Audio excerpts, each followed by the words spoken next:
आज हम James Harriet की लिखी एक बहुत ही दिलचस्प और सोचने पर मजबूर करने वाली कहानी को समझने वाले हैं, जिसका नाम है अ ट्रायम्फ ऑफ सर्जरी। अच्छा, कहानी में आगे बढ़ने से पहले जरा एक सवाल पर गौर करते हैं। क्या ऐसा हो सकता है कि कोई अपने पालतू जानवर को बहुत ज्यादा प्यार करे, मतलब इतना ज्यादा कि वो प्यार ही उसके लिए नुकसानदायक बन जाए? तो चलिए मिलते हैं इस कहानी के मेन कैरेक्टर्स से।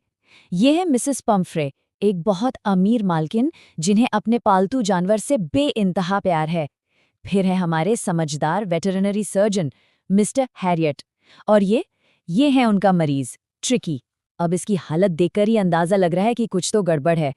कहानी में तो उसे ऐसे बताया गया है मानो कोई फूला हुआ सॉसेज हो जिसके चारों कोनों पर बस एक एक पैर लगा दिया हो। तो सवाल ये है कि इस बेचारे लाडले मरीज की असली प्रॉब्लम थी क्या? मिसेस पम्फ्रे को लगता था कि ट्रिकी में बिल्कुल एनर्जी नहीं बची है। उन्हें फिक्र होने लगी कि कहीं वो कुपोषण मतलब मेल न्यूट्रिशन का शिकार तो नहीं हो गया। और उनका सोल्यूशन क्या था? अरे भाई, उसे और ज्यादा खाना देना। और बात सिर्फ नॉर्मल खाने तक ही नहीं थी। नहीं नहीं, उसे बीच बीच में ये छोटे मोटे एक्स्ट्रा भी मिलते रहते थे, जैसे कि मॉल्ट, कॉड लिवर ऑयल, रात को सोने से पहले एक कटोरा हॉर्लिक्स, और तो और क्रीम केक और चॉकलेट्स भी। मतलब अनजाने में ही सही, पर उनका प्यार ही उसकी सेहत का सबसे बड़ा दुश्मन बन रहा था। लेकिन डॉक्टर हैरियट को असलियत पता थी। मिसेस पम्फ्रे की सारी चिंताओं से अलग उनकी डायग्नोसिस बिल्कुल सीधी और सिंपल थी, लालच। ट्रिकी की बस एक ही कमजोरी थी, उसका लालच। वो खाने को कभी मना कर ही नहीं पाता था, चाहे दिन हो या रात। तो डॉक्टर ने क्या किया? उन्होंने दिया एक बहुत ही सख्त नुस्खा, एक स्ट्रिक्ट प्रिस्क्रिप्शन।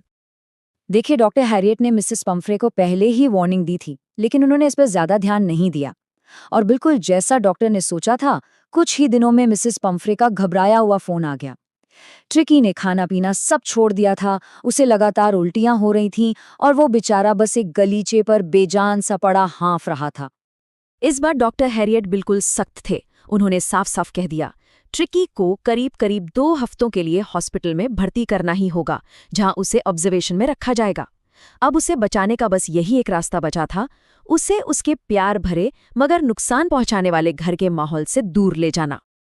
और ये स्लाइड तो कमाल की है। ये दिखाती है कि मिसेस पम्फ्रे को अब भी सिचुएशन की गंभीरता समझ नहीं आई थी। जब डॉक्टर ट्रिकी को ले जा रहे थे तो पूरा घर उसके लिए पैकिंग में लग गया। दिन का बिस्तर अलग, रात का बिस्तर अलग, उसके पसंदीदा तकिए, खिलौने, रबर रिंग्स, नाश्ता, लंच और डिनर के लिए अलग अलग कटोरे, और तो और उसके छोटे छोटे कोट्स का पूरा बंडल। खैर, ट्रिकी अस्पताल पहुंच गया और यहाँ पर हुई एक बहुत ही हैरान कर देने वाली सर्जरी। अब मिसेस पम्फ्रे तो सोच रही थीं कि ना जाने कौन सा बड़ा ऑपरेशन होगा, पर डॉक्टर हैरियट का इलाज बहुत ही सिंपल था। पहले 2 दिन उसे कुछ भी खाने को नहीं दिया गया, सिर्फ ढेर सारा पानी। तीसरे दिन तक वो खुद ही दूसरे कुत्तों के साथ घुलने मिलने लगा, और चौथे दिन के बाद तो वो झुंड के साथ दौड़ता था, खेलता था और अपने हिस्से के खाने के लिए लड़ता भी था। कोई दवा नहीं, कोई ऑपरेशन नहीं, बस सिंपल कॉमन सेंस। तो वो कुत्ता जो पहले एक जगह बेजान पड़ा रहता था, अब वो एक आम कुत्ते की तरह अपनी जिंदगी जी रहा था। दूसरे थोड़े शैगी कुत्तों के झुंड के बीच वो एक रेशमी छोटा सा एक अलग ही जीव लगता था, पर वो अब उनके साथ दौड़ता था, खेलता था और खाने के लिए कंपटीशन भी करता था। एक तरफ तो ट्रिकी ठीक हो रहा था और दूसरी तरफ उसकी रिकवरी के साथ साथ एक अनएक्सपेक्टेड बोनस भी मिल रहा था।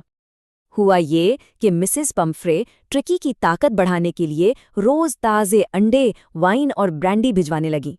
लेकिन ट्रिकी को तो इनकी कोई जरूरत थी नहीं, तो ये सारी चीजें डॉक्टर हैरियट और उनके स्टाफ के काम आ रही थीं। मतलब नाश्ते में अंडे, दोपहर के खाने के साथ वाइन और शाम को ब्रांडी। उनके तो मजे आ गए थे। हालात इतने शानदार हो गए थे कि डॉक्टर हैरियट मजाक में सोचने लगे कि काश ट्रिकी को हमेशा के लिए एक परमानेंट गेस्ट बनाकर यहीं रख लिया जाए। ये लाइन उनके संतोष और कहानी के ह्यूमर को बहुत अच्छे से दिखाती है। लेकिन ये मजेदार दिन भी अब खत्म होने वाले थे। कहानी अपने आखिरी पड़ाव पर पहुंचती है, एक ऐसी जीत पर जो थी कॉमन सेंस की जीत। इन 2 हफ्तों में ट्रिकी बिल्कुल बदल चुका था। देखिए ना, पहले वो बहुत मोटा, सुस्त, लाल आंखों वाला और हांफता रहता था, और अब वो एकदम फुर्तीला, मजबूत मांसपेशियों वाला और एक्टिव बन गया था, जो दूसरे कुत्तों के साथ कदम से कदम मिलाकर दौड़ता था। और जब मिसेस पम्फ्रे उसे लेने आईं, वो पल तो वाकई देखने लायक था। ट्रिकी ने जैसे ही अपनी मालकिन को देखा, वो डॉक्टर की बाहों से एक जबरदस्त छलांग लगाकर सीधा उनकी गोद में जा पहुंचा। वो खुशी से भौंक रहा था और उनका चेहरा चाटने लगा। मिसेस पम्फ्रे की आंखों में तो खुशी के आंसू थे। उन्होंने डॉक्टर का हाथ पकड़कर कहा, "ओ मिस्टर हैरियट, ये तो सर्जरी की जीत है।" और यहीं पर इस कहानी का सबसे मजेदार हिस्सा सामने आता है। उन्हें सच में लगा कि किसी बड़े ऑपरेशन ने उनके कुत्ते को ठीक किया है, जबकि असलियत में इलाज सिर्फ इतना था कि उसे जरूरत से ज्यादा लाड़ प्यार और खाने से कुछ दिन दूर रखा गया था, बस। और ये कहानी हमें एक बहुत ही जरूरी सवाल के साथ छोड़ जाती है कि प्यार भरी देखभाल और बेवकूफ़ी भरे दुलार के बीच की वो बारीक सी लाइन आखिर क्या है। इस पर सोचना तो बनता है।